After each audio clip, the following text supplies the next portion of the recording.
E aí, programador e programadora, tudo tranquilo? Hoje vamos falar sobre estrutura de dados. E eu ouso dizer que esse é um dos maiores fundamentos, um dos fundamentos mais importantes da programação. Afinal, é disso que se trata a nossa área, tecnologia da informação, o famoso TI. No final das contas, tudo o que fazemos em TI é usar a tecnologia para organizar, manipular e transformar informações.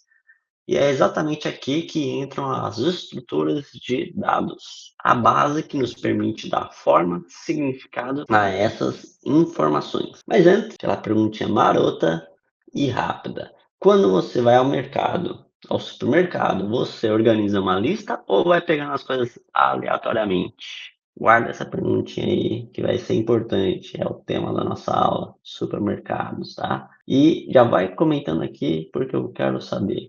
Porque, afinal de contas, organizar dados no código é como organizar as compras na sua lista. Se você não sabe o que quer, então qualquer coisa serve. Estruturas de dados são formas de organizar e armazenar informações no nosso programa. No supermercado, sua lista de compras pode ser uma estrutura simples, mas já te ajuda a não se esquecer de nada. Agora, na programação, nós temos estruturas como arrays, objetos e até coisas mais avançadas como maps e sets. Pensa assim, o array é a sua lista de compras com os objetos que precisam ser comprados. O objeto é usado para guardar detalhes de um objeto, o nome, preço, quantidade e outros atributos desse objeto, deste produto, deste item. Bora para a prática, bora codar. Vamos criar uma pasta aqui chamada estrutura de dados. Vamos arrastar aqui para fora. Vamos ver. Tá? Estrutura de dados. .js.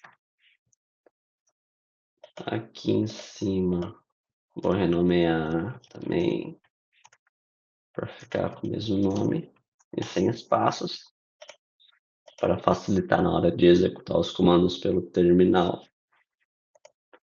E Ctrl V. Vamos começar com isso, tá? Página 1 de 2. Aqui a gente está declarando nossas variáveis, lista de compras, e já estamos colocando 4 itens aqui: arroz, feijão, macarrão e leite. Cada um desses itens é uma string, tá? Então isso é uma lista de strings, que é como a gente chama o texto dentro da programação, tá? E a gente sabe que está dentro de uma lista porque a gente abriu os conceitos aqui. E aí a gente vem aqui e mostra a lista. Antes de executar, eu quero pegar a página 2 aqui também.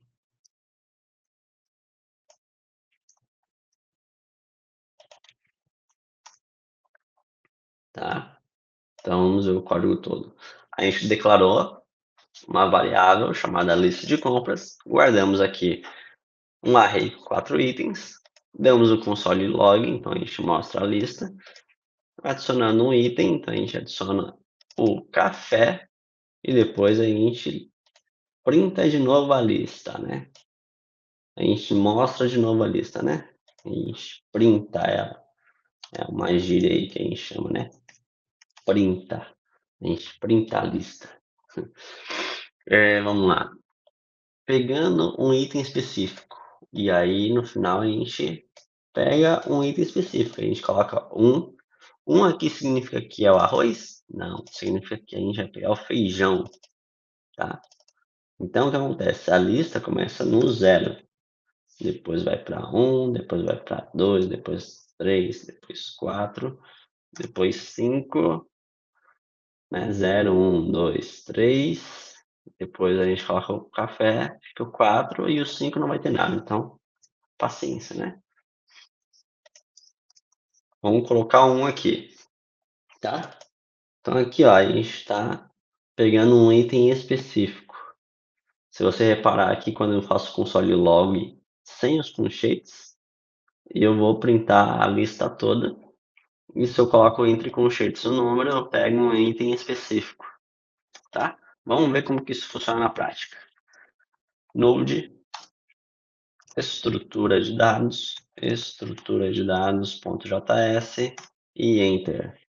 E olha só como que eu falei, a gente pegou o feijão, tá? Então a minha lista de compras tinha arroz, feijão, macarrão e leite. Depois a gente adicionou o café, depois de adicionar o café aparece aqui.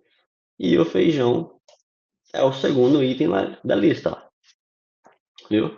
Então olha só que interessante. Se eu coloco o zero aqui, ó, ele já vai ter reclamar aqui de colocar um aqui, né? Isso aqui é coisa da IA, tá? Se eu coloco 8, ele vai colocar um. Por quê? Porque é a IA aqui que já tá sacando que o segundo item é um. Se eu colocar, vamos fazer um teste aqui, quarto item da lista. Olha, essa IA aqui dentro do Visual Studio Code é brava mesmo, tá vendo? Quarto item da lista é o 3. Primeiro item da lista é o 0. Vamos apertar Tab para aceitar a sugestão. Tá? O primeiro item da lista é arroz. O quinto item na lista é o 4. Que maravilha. Viu? É o café. Se eu pegar sexto, o sexto é o 5. Só que a gente não tem sexto aqui. A gente tem 1, 2, 3, 4, 5. O que, que vai acontecer? É undefined, ou seja, não está definido. Em algumas linguagens de programação pode até dar erro. No JavaScript simplesmente vai dar essa mensagem aqui, undefined, tá? Undefined, tá? E aí já vai uma dica aí para vocês aí, né? Querem aprender inglês aqui, ó? Joga aqui inglês, português e sempre busquem entender as definições ali que tem do inglês para o português, tá? Aqui, ó, undefined, vira indefinida, tá? Aqui nesse exemplo aqui é bem simples, né? Mas sempre tem esse hábito aí de pesquisar no Google Tradutor, tá? E aí, tudo bem que esse daqui é um exemplo muito simples, né? Mas vamos colocar aqui, ó, sinônimo ou conceito. E aí vocês vão tentando criar um entendimento sobre o termo que é usado, tá? Aqui escreve algo sem limites fixos, não claramente especificado ou vago, como um tempo ou um número indefinido, tá? Então é um número indefinido, né? É um valor indefinido. Então, o 5 está indefinido, não tem item nenhum no 5. A gente colocar 2 aqui, o que acontece? Ele vai ficar sugerindo o 5 aqui, né? Por que que ele está sugerindo 5, tá? Não significa que a gente não pode executar, tá? A gente pode executar, só que aí fica meio estranho. Por exemplo,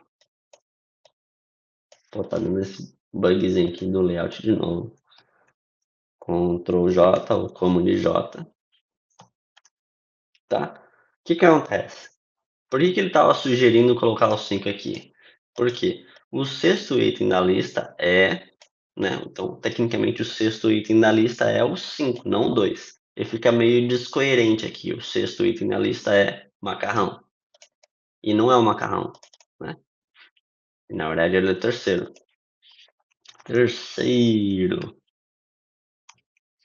né? Agora, tá certo. O terceiro item da lista é macarrão. Eu fiz isso para mostrar para vocês que nem sempre um erro é um erro que estoura na tela. Às vezes é um erro também que de coerência visual, um erro do sistema mesmo dele apresentar uma informação que não é verdadeira para o usuário, né? E isso se dá porque é a gente que define o texto aqui e é a gente que define qual item que ele vai pegar. É aquela coisa, né? A parte boa da programação é que o computador faz exatamente o que você faz. que você pede para ele fazer. A parte ruim é que ele faz exatamente o que você pede para ele fazer. Então, explicação passo a passo. Criamos um array, então declaramos um array com alguns itens, mostramos a lista inteira no console, usamos o ponto push para adicionar um item novo, que seria o café, e depois mostramos como acessar um item específico pelo índice, que foi toda essa dinâmica que a gente fez agora há pouco. Pontos importantes. Os arrays, eles são ótimos para listas ordenadas. Então você viu que a gente consegue pegar o primeiro, o segundo, o terceiro, o quarto, o quinto. Objetos guardam informações mais detalhadas. Então, os objetos dentro desses arrays, no caso eram textos, né? Então, esses textos eram objetos que estavam guardando informações mais detalhadas, que no caso era café, arroz, feijão. As estruturas de dados são usadas em praticamente tudo, tá? Jogos, apps de delivery, sistemas de banco, qualquer coisa, qualquer aplicativo, qualquer site, qualquer sistema que você já entrou, eles usam essas estruturas de dados de alguma forma. E aí, saber escolher a estrutura certa economiza tempo e deixa o código mais eficiente. Então, às vezes você vai querer guardar textos, às vezes você vai querer guardar números, às vezes você vai querer guardar uma lista de booleanos com true ou false. Então, você tem que desenvolver um pensamento crítico para poder saber qual estrutura é a certa para usar para o problema em questão. E você vai ter que lidar com muitos problemas. Bora codar aí. Vamos para o exemplo 2. Ctrl C, Ctrl V. D dados. Vou até escrever errado aqui, ó. D aqui. D maiúsculo aqui. Aqui eu vou colocar o V2. Então vamos começar declarando um objeto. Então, nome, preço, quantidade. Isso aqui é um objeto. Quando a gente abre chaves aqui, a gente está declarando um objeto. Tá? Objeto, a gente dá um log no objeto e depois a gente faz um cálculo do preço com a quantidade. Tá? Então é como se fosse um item na nossa lista de compras, tá? É um item só, isolado, sem estar em nenhuma lista. Setinha para cima, ele vai pegar aqui a estrutura de dados, vamos colocar o D da V2, dados V2, tá?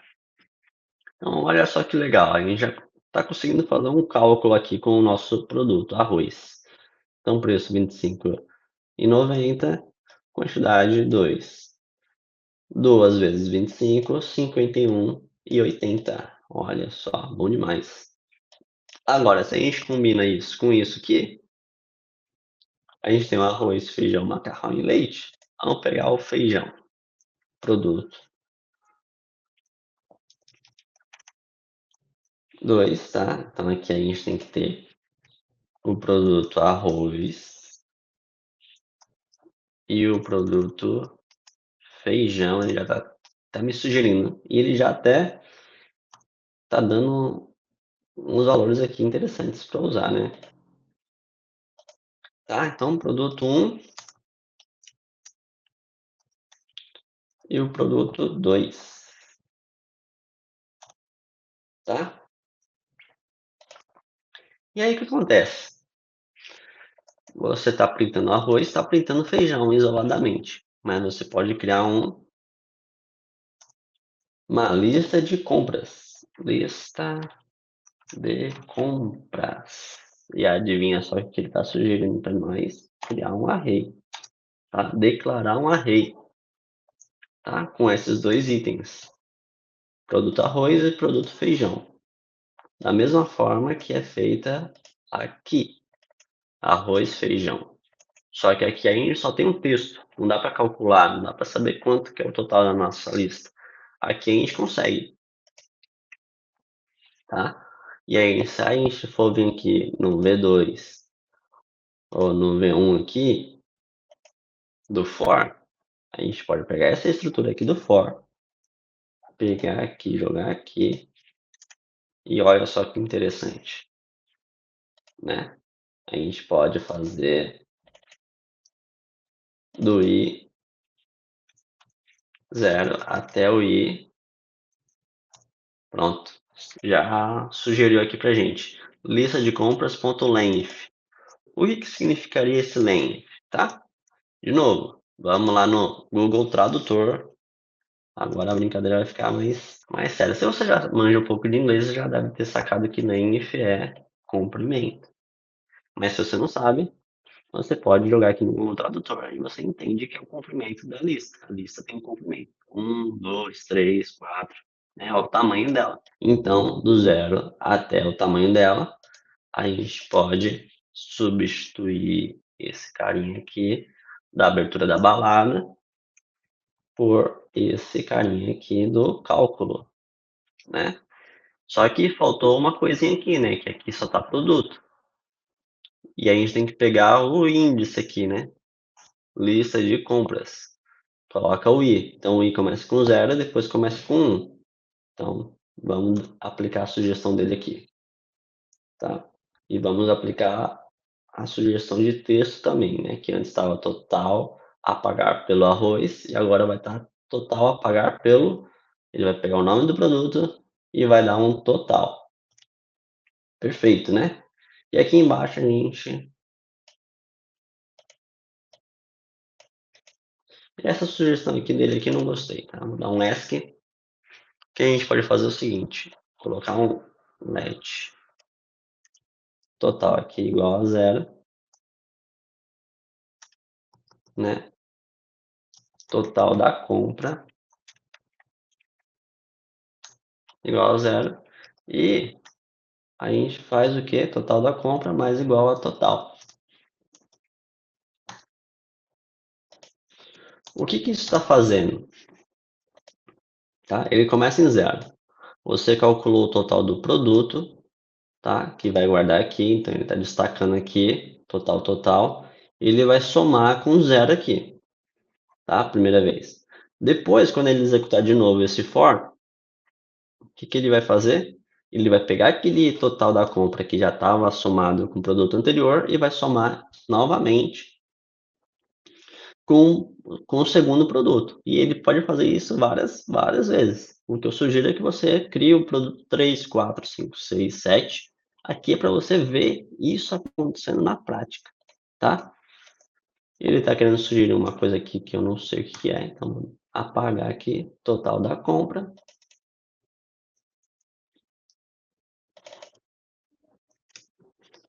E pronto. Total a pagar pelo arroz. Na verdade, pela compra. E Ctrl S ou Command S e vamos ver isso rodando na prática, tá? Então, olha só que legal. Produto 1, produto 2, tá? Então, total a pagar pelo arroz, 51,80, ok, a mesma coisa que estava antes. Só que antes, a gente tinha escrito arroz explícito aqui dentro das strings, né? Se a gente for vir aqui, tá aqui, adicionar café, né? E aqui a gente não está colocando diretamente arroz. A gente colocou arroz aqui, ele junta com arroz daqui, tá? E o total. Então, feijão 31,5, porque é 10 vezes 3, e depois ele soma 51 com 31 para dar 83, tá? Vamos ver isso na prática. Vamos ver se esse cálculo está certo mesmo, tá? Então, 51,8 mais 31,5 igual a 83,3. Muito bom, cara. Muito bom mesmo. Então, explicação do passo a passo. A gente declarou um objeto para representar um produto com nome, preço e qualidade. No caso, a gente declarou dois, o arroz e o feijão. Mostramos no console o objeto inteiro, então a gente printou ele inteiro. Fizemos um cálculo simples usando uma expressão que é de uma aula anterior. Então, se você pulou direto para essa aula aqui, você perdeu coisa aqui, você não entendeu aquele lance lá do mais igual e mais ali que eu fiz, que multiplica o valor pela quantidade. Então, o que a gente viu? Como organizar dados no código é como organizar suas compras no supermercado. A Reis são como listas e objetos são como as fichas de produtos. Agora, na próxima aula, a próxima aula é a receita que te guia dentro do mercado, por onde começar, o que pegar primeiro e como sair sem esquecer nada. É o algoritmo. Esse daí é o segundo conceito mais fundamental aqui da programação. O primeiro é esse, sobre estrutura de dados, e o segundo é algoritmos. Então, te aguardo.